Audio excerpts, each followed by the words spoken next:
Hello folks, and welcome back to the channel. Today on the show we have the 2018 Infiniti Q50. Yes, the Infiniti Q50 that you see on the street all the time, but this one is equipped with the 3-liter twin-turbocharged V6. Priced at a niche under $40,000, this car is to compete with the BMW 3 Series, the Mercedes C-Class sedan, and the Audi A4.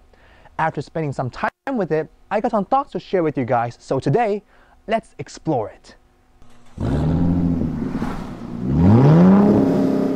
First of all, let's look at the exterior design, which is something that I really like. Starting on the side, we've got 1, 2, 3, and 4 lines to define the overall body shape, and that to me is really neat and nice to have.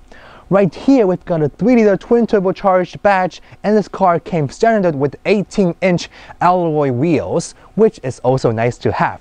This chrome-finished window trim again adds to that luxurious feel on this vehicle. Next up, let's move on to the front. Well, the front design of this car is very Infiniti. You've got this large grille and 2 beautiful lines that come straight and smoothly from the top of the hood all the way to the bottom of this grille, really making this a seamless transition in this front hood. Besides the smooth and handsome front end, my favorite part is definitely the headlight.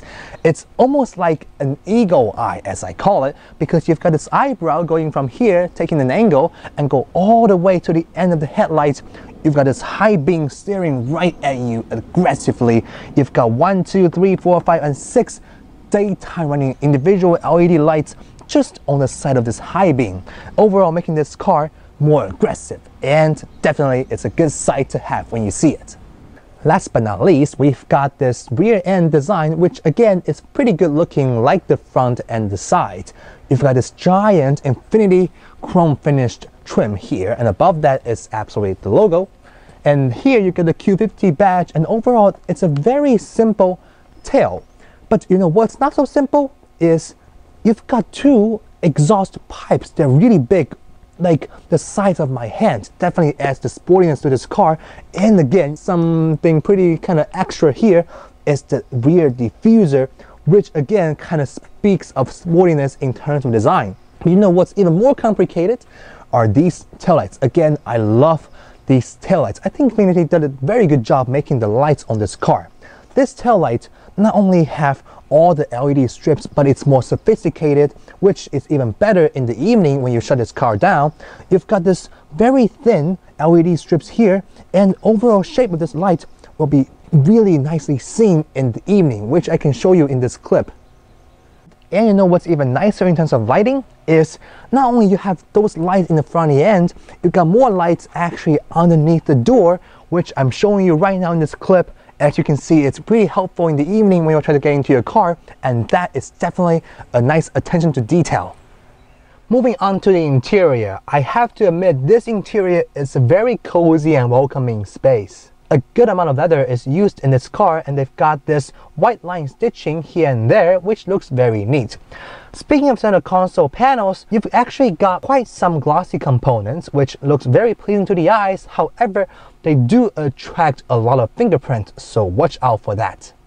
Below the infotainment screen, you have this shift lever, which is nicely wrapped in leather, showing you the Infiniti logo. Underneath that, you've got a knob to do some basic job on the infotainment system, and below that you got drive mode, which allow you to select between standard, sports, eco, snow, and personal. Now I have to share with you the 2 things I love about this interior. First of all, you got this great driving position, you got great visibility, and the steering wheel is very nice and thick, got a good grip to the hand. The gauge cluster looks very lovely. You've got 2 giant gauges, one is tachometer and the other one is speedometer. I love how they have this metallic trim finished rim on the outside. In between the 2 gauges is this LED display. Not only it tells you the most vital information such as time, speed, temperature, and mileage and all that, what's really interesting are the detailed animations. For example, when you first start the car, you can see the top of this car, Infiniti Q50, showing in the screen. And then it slowly glides down, and then it becomes this almost bird's-eye view of the whole car pointing forward, which is really cool.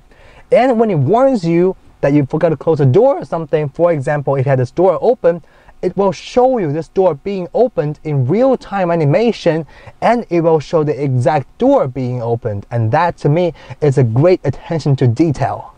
The second thing I love about this interior is how comfortable it feels, especially those very nice and soft leather seats. In many German cars that I've driven, in luxury German cars, the seats are normally pretty hard. Even though they're full leather, it's just not that soft and cushioning and nice. In this car, it's a different story. And lastly, when you open the door, I love how they finish this door handle in this heavy aluminum. You stick your finger inside, and when you pull it, that speaks of a luxury car. Okay, now are the things that I don't like about this interior, which has to be this frustrating infotainment system. Yes, I said the word frustrating because it is really not that well designed. You've got two screens here, both are touch sensitive, but the touch response on both screens is just hideous and delayed.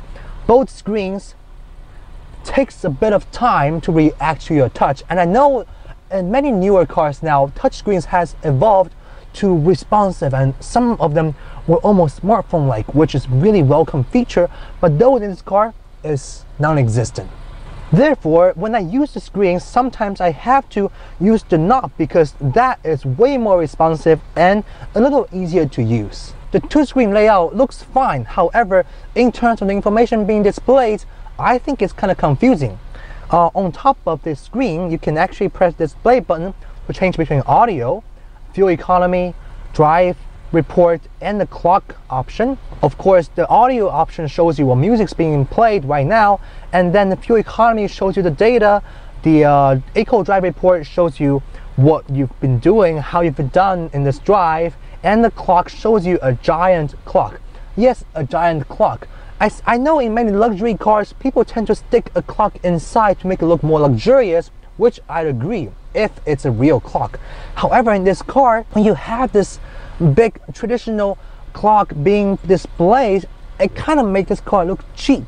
And the funny thing is, you have a clock here, you also have a clock on the right corner, you have a third clock in the screen between the gauges, and actually that's not the only place you can display a clock.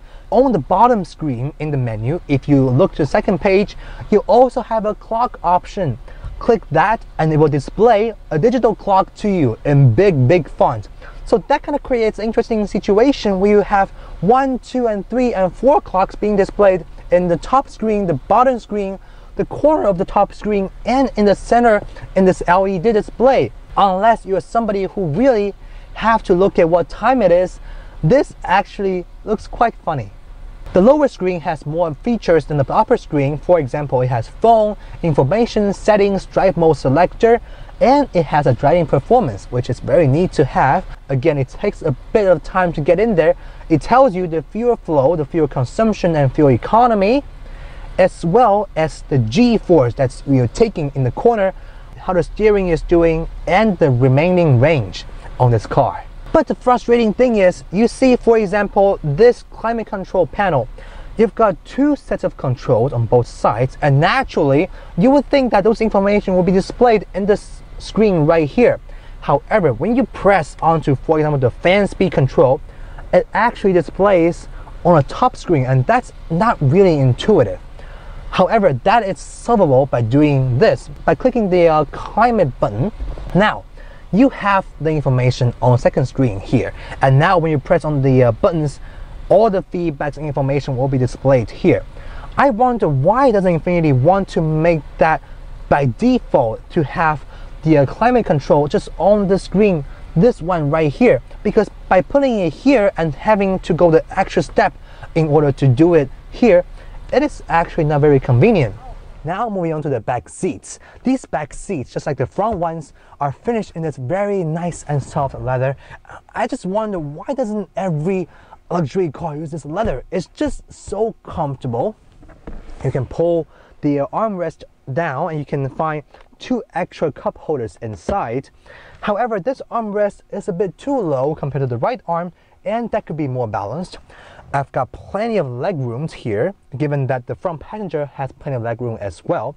and I'm about 5'11". When I sit up straight, my head is barely touching the roof lining, which is actually quite spacious. And once I'm relaxed and sitting like this, actually feels pretty comfortable.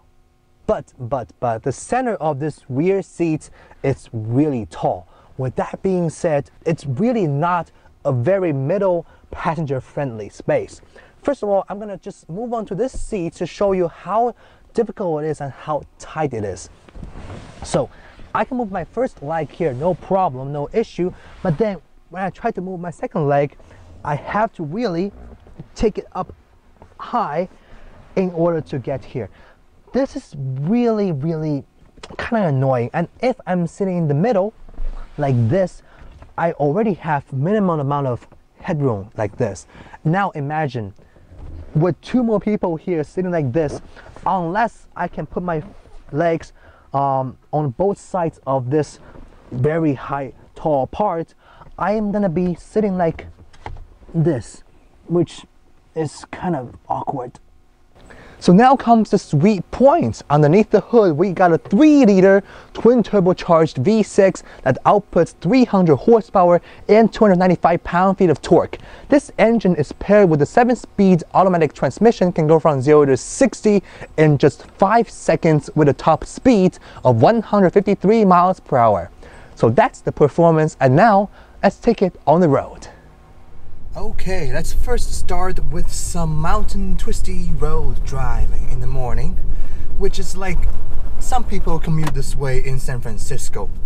Oh, we got a beautiful mountain view in San Francisco, outskirts of San Francisco. You know, what's really amazing about this car was I remember in Infiniti back in 2012 or 13, I've been in an Infiniti sedan, and I still remember how quiet, comfortable, and soft it felt. It really has that luxury feel, and like in this car, it definitely delivers that again. And as you can see, I'm using my phone as GPS and direction. That being said, this car's infotainment system and navigation system weren't really good to use, and I still prefer having my phone as the main device. Funny thing is, this car is the 5th generation as the 2018 model, and the infotainment system definitely starts to show its age. At a stop, this car feels really quiet and smooth. Nothing is rattling, everything is in peace.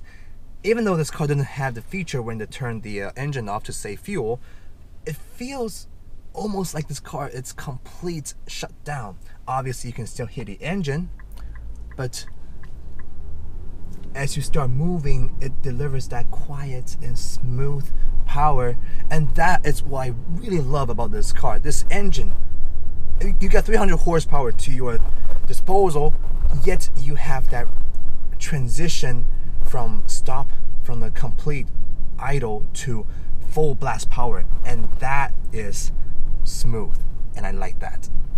The problem is, it sometimes seems to have a little bit of issue trying to point to the accurate direction, and I think that's kind of weird, because you know, in some cars you feel like you have the steering controlled in your hand. This car, you feel like that because it does carry some weight, and it definitely has a little bit of feedback from the road. However, it does not lead the car to the direction you really want it. More corner. Let's definitely give that. Yeah, it does require a little more confidence in the turning and cornering in this car.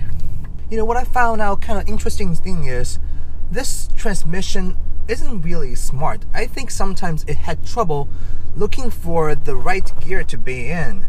Like when I really want more power, ooh, that's McLaren. Anyways, when I really wanted more power, I think sometimes it failed to put itself into the right gear to give it more power. Ooh, look at that, that's a nice Porsche 911.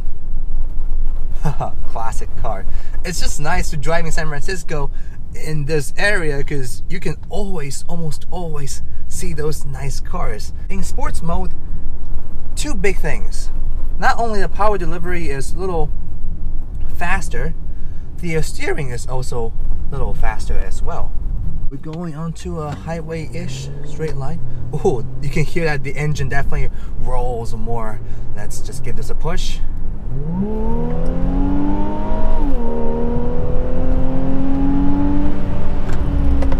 Whew. Yes, that's for a luxury sedan, 3-liter turbo, twin turbocharged V6. That's when this engine really shines. Oh, I gotta admit that. If you want to get the most out of this car, put it in sports mode. That's when that V6, that's when the money you pay really rewards you. So how can Infiniti improve this car? Personally, I like this car. I actually really do. I think the engine is my favorite part. It's got the power, it's smooth, it drives pretty well. But if Infiniti can put more effort into making the interior, you know, in terms of material and just the overall design a little more nicer, and make the steering, keep the steering feel, I say, but make the actual turning of this car more accurate and precise, I think this car, it's a great luxury sporty sedan. But overall, it is not bad, but it is definitely not at the sweet spot of your money. So there you have it, folks, the 2018 Infiniti Q50. It is overall a good luxury compact sedan. The engine, the 300 horsepower twin turbocharged V6 definitely delivers that power nicely, smoothly, and excitingly. But the handling and the infotainment system, there are some other letdown on this car. Overall, as a $40,000 car, I think Infiniti can make it better to be more worth for your money. Overall, I still like this car, and for everyday use, it is definitely a good drive. I hope you liked today's video. If you do, please click the like button, comment, share with your friends, and subscribe to the channel.